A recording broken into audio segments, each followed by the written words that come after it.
为着降低新冠肺炎传染的几率，即阵嘛，政府是规定讲，所有卖食的店头拢袂当伫咧店内食物件，为传统的小食摊人客就变真少。毋过本地就以外送为主的店头生意就无啥影响。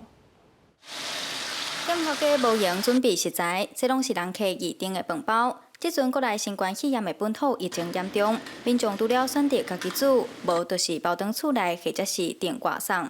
基本上内用的基本上就是没有了，但是我们现在外带的量比较多。传统小吃店他们靠真的是走进来的客人，所以真的是有差。我们外送或外带比较 OK。为了防疫，店家嘛将取餐的地点刷到门口，嘛尽量请人客钱传拄好，减少找钱时阵接触的风险。我们尽量请客人帮我们用小袋子装起来，所以我们会在外面先喷一下酒精，再把它拿出来。但我自己收的钱，我也会把它喷酒精。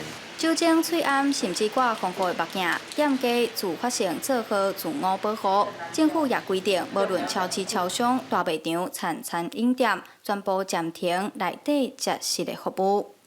我们通通要请你用外带的一个方式哦，禁止在这个透过吃饭口罩拿下来产生群聚，那引起不必要的一个这个传染哈。餐饮业者配合防疫措施，做出营业调整。传统小食摊因为人客消费习惯、生理差真多，那原本就针对外送服务的店头影响程度较少，但无论是外送也是包装厝内食，同款要注意清洁消毒，才会当有效降低病毒的传染。记者杨淑晴综合报道。